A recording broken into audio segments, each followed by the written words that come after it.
The Supreme Court refused to grant any indulgence to one of the most prominent faces on anti-corruption movement led by Shri Anna Hazare, Mr. Manish Sisodia,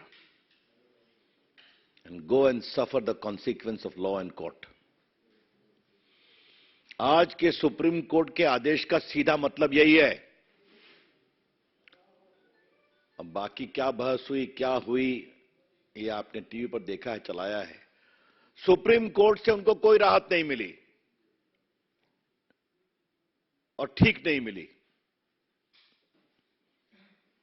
जिन लोगों ने भ्रष्टाचार के नाम पर लड़ाई करते हुए देश के लिए एक नैतिक बल बनाने का दावा किया था, और कौन ईमानदार है और कौन नहीं ईमानदार है, उनका शासन क्या है कि दिल्ली में शराब पीने वालों की संख्या बढ़ाओ,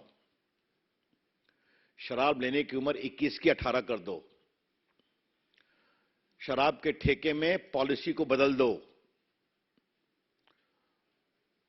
जो एक्सपर्ट कमेटी की रिपोर्ट है उसको जीएम से चेंज करा दो, और दक्षिण से उत्तर 100 करोड़ का मुनाफा ले लो, जिसमें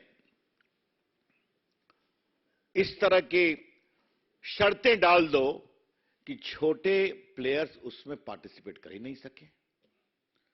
तो ऐसे ही कार्टलाइजेशन हो जाता है, आप भी जानते हैं।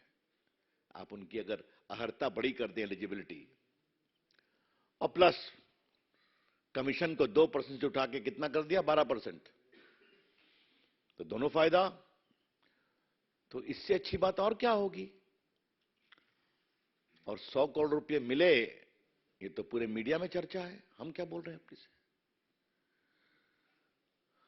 और आज मैंने मीडिया में एक और रोचक बात देखा है।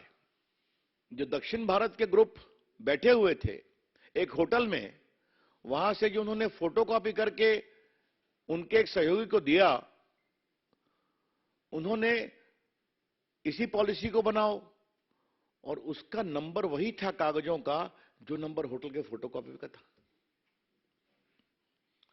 और फिर आपके एक ग्रुप ने कहा कि नहीं, ये भी नहीं ठीक है, ये भी बदलाव कर दीजिए, तो भी भेज दिया गया।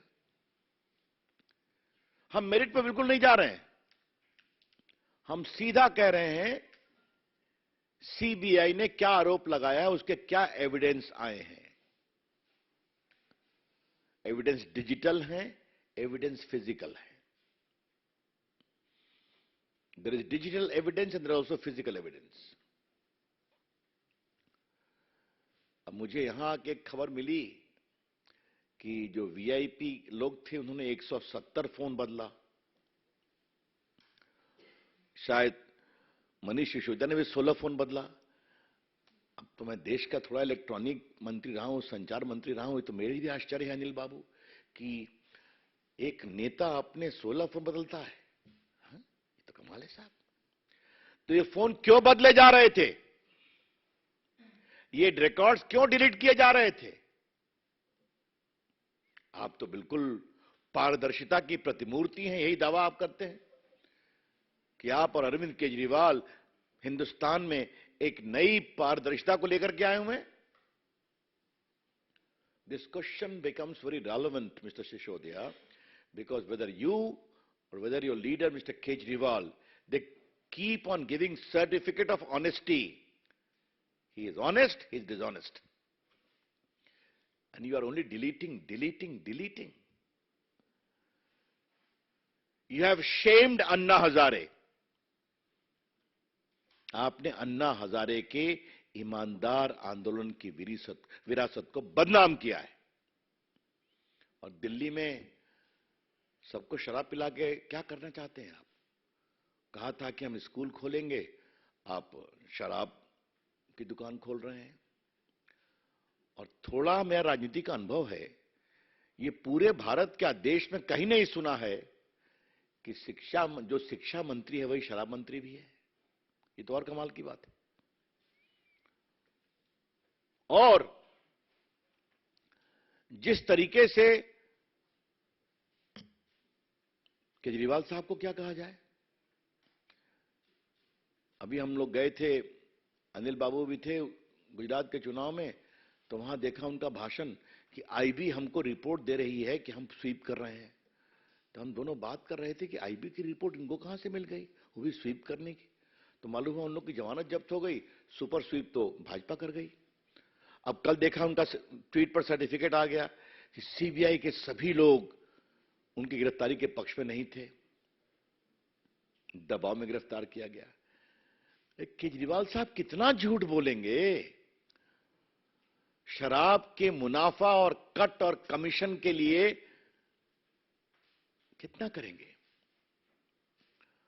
मुझे लगता था कि कट और कमीशन एक ही पार्टी की विरासत है, हा? लेकिन आज तो कहना पड़ेगा कि 3C केजरीवाल जी की पार्टी के लिए भी बोलना पड़ेगा, कट, कमीशन, करप्शन। और एक बात, मैं मेरिट पे विस्तार से नहीं जाऊंगा, अगर आपको इतना ही ये पूरी पॉलिसी अच्छी थी तो विड्रॉ क्यों किया था, आप मुझे बता दीजिए। तो ये जितना ये बोलते हैं उतने फंसते हैं, यही तो मैं कह रहा हूं। इसलिए आज का मूल विषय यह है कि सुप्रीम कोर्ट से उनकी हार हुई है, उनको कोई रिलीफ नहीं मिला, और जिस तरह से सीबीआई के खिलाफ आरोप, प्रधानमंत्री के खिलाफ आरोप, बिना मतलब का दबाव, और इस बात का हमारे पत्रकार में ध्यान रखें और आपके माध्यम से देश ध्यान रखे, इनके कई नेता जेल में गए हैं, किसी को बेल नहीं मिला है। सत्येंद्र जैन शायद 8-10 महीने से जेल में है ना, उनको बेल नहीं मिला ना, और अब इनका नंबर आया है। तो जैसा काम करोगे वैसी गति होगी। अब इस तरह की ओपन बातें करना, और आज मैं कहना चाहता हूं कि अगर यही बात है तो आप जाइए, क्वेश्चन की बात करिए हाई कोर्ट में, देखते हैं, देखा जाएगा, सीबीआई जवाब देगी अपना। जितना भी विषय मीडिया में आया है उससे स्पष्ट है कि ये करप्शन का टेक्स्ट बुक केस है। I repeat, whatever has appeared in the media, this whole scandal is a textbook case of rampant corruption. और किनके द्वारा? जो देश में ईमानदारी का सर्टिफिकेट बांटते थे,